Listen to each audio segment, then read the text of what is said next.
on peut aller avec la carte principale. D'abord, la carte principale, bravo, ils nous ont écoutés. Parce que cette fois-ci, on fait un package vidéo pour commencer. J'ai comme bravo, tabarouette, ça nous met dedans un peu plus. Avant de juste commencer avec des gens déjà dans le ring, puis commencer ça comme si c'était un collision.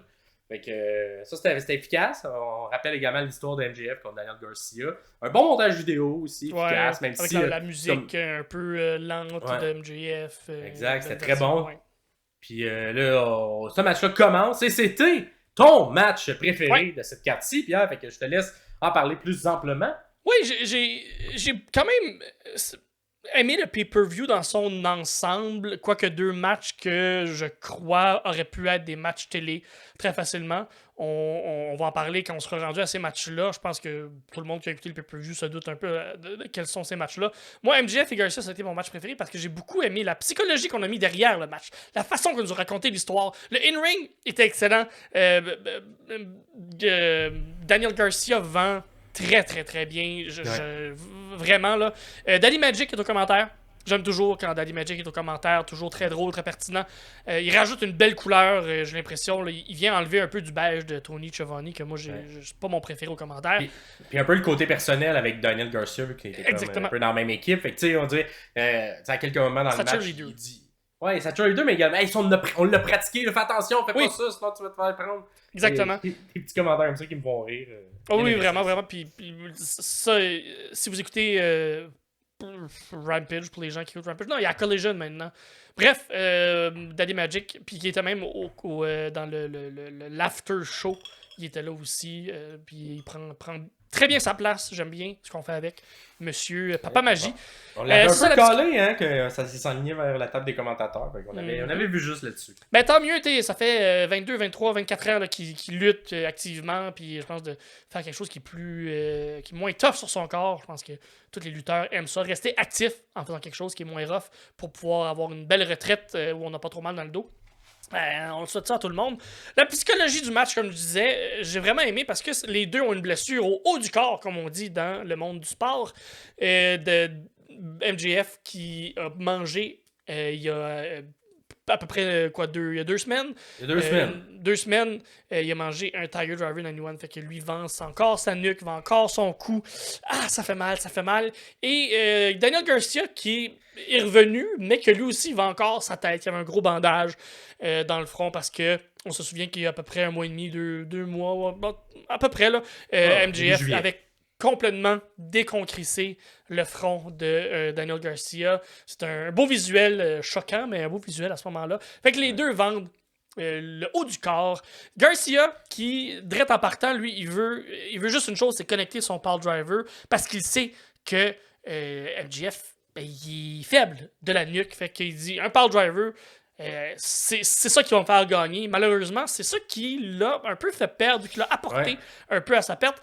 Il y avait une intensité, hein? Il a même pas attendu le son de la cloche, même pas d'entrée. Hein? Il est tout de suite attaqué en partant MJF. Et ça, j'ai quand même aimé ça parce que même si c'était, tu sais, on dirait, le début de cette rivalité-là a un peu été rentré crowbar dans notre gorge. Mais comment le match a été construit, j'aimais ça, cette intensité-là. Dès le départ, t'es comme, ok, c'est vraiment personnel. Il attaque tout de suite avant la cloche avec le fait qu'il était blessé, que les deux ont sailli puis on veut vraiment se blesser plus que se battre là, un peu. Ça faisait un peu penser à CM Punk et Drew McIntyre là-dessus, là, le début de match. Fait que moi, j'ai bien aimé ça. Ouais, puis tu sais, j'ai pas pris des notes de play-by-play, là, mais tu sais, il y a vraiment des belles choses dans ce match-là, côté la psychologie des deux, comme je dis depuis le début, puis la façon qu'on travaille, la partie du corps, la nuque, la tête, toute l'histoire qui est racontée. Vraiment, ça vaut la peine d'aller voir le match juste pour voir un peu la façon que tout ça a été travaillé. Moi, je me suis noté un des mouvements là, qui a été impressionnant. C'est quand même en début de match aussi. Une espèce d'MJF qui met Garcia en suplex en chandelle. Puis il garde comme ça. Garcia, pendant ce temps-là, donne des coups de genoux pendant qu'il est en chandelle sur MJF. Fait que ça le déséquilibre un peu. Ça va sur le bord de la corde. Et là, ils font le suplex à travers la corde vers l'extérieur. C'est dangereux. Super bien fait, par exemple. C'était tellement dangereux. C'était tellement bien fait.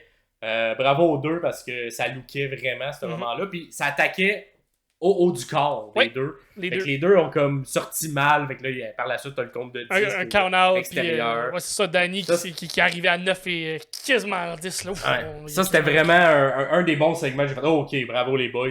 Excellent in-ring là-dessus. Vraiment, vraiment. On se rend à la fin du match. Danny avait le match, il avait de gagner le match. Il a réussi à connecter, à avoir une guillotine sur la nuque de MJF, qui est la partie sensible pour le moment du bon Maxwell, Jacob Freeman. Et l'arbitre qui a pris la main, le bras de MJF pour voir s'il était encore conscient. Et c'est pas MJF, mais c'est Danny lui-même qui a repris, Daniel Garcia, qui a repris le bras de MJF pour faire comme non, c'est pas de même qu'on va finir le match. Je vais lui donner un pile driver. Il l'a installé pour donner le pile driver, mais MJF qui s'est sorti de là et a donné un coup dans le pelvis de... En fait, il a réussi à le connecter, mais il y a eu un kick-out du premier pile driver. Oui, c'est ça. Oui, et par la suite, il voulait faire un avalanche pile driver. Et c'est là qui a réussi à connecter, mais après le match, donc l'arbitre qui ne regarde pas, l'arbitre qui gérait autre chose, qui a été poussé, MJF qui donne un coup dans le pénis de Garcia et MJF qui réussit à gagner en trichant, encore une fois, c'est modus operandi du côté de MJF.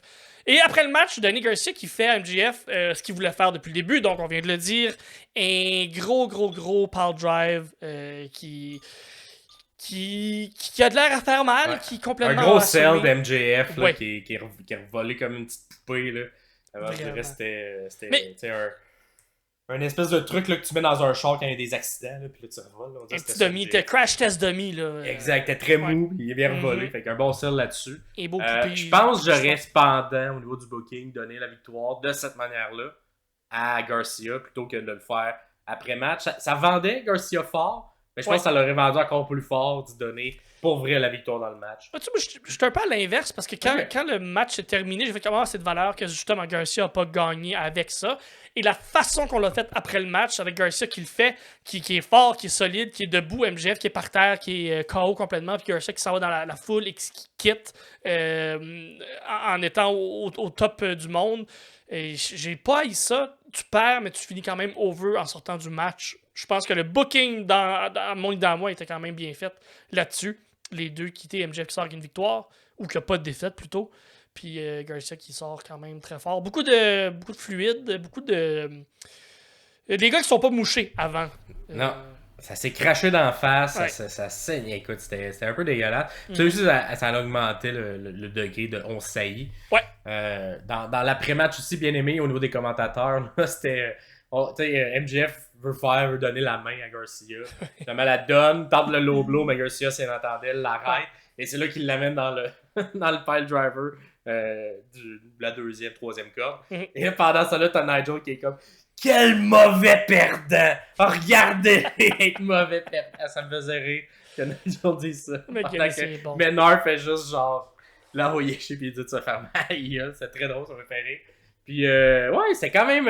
écoute, bon match, mais moi, j'aurais préféré la victoire du côté de Garcia pour le faire monter un petit peu plus. Je respecte ça. Et puis, j'aurais gardé le même booking. C'est juste que je l'aurais fait dans le match plutôt que le faire après le match.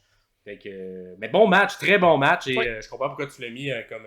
C'est un bon opener aussi. On a donné près de 25 minutes très bon. Aux deux. Au niveau du questionnaire, ça a été bien répondu. Fait qu'évidemment, MJF qui a triché, tout le monde avait ça.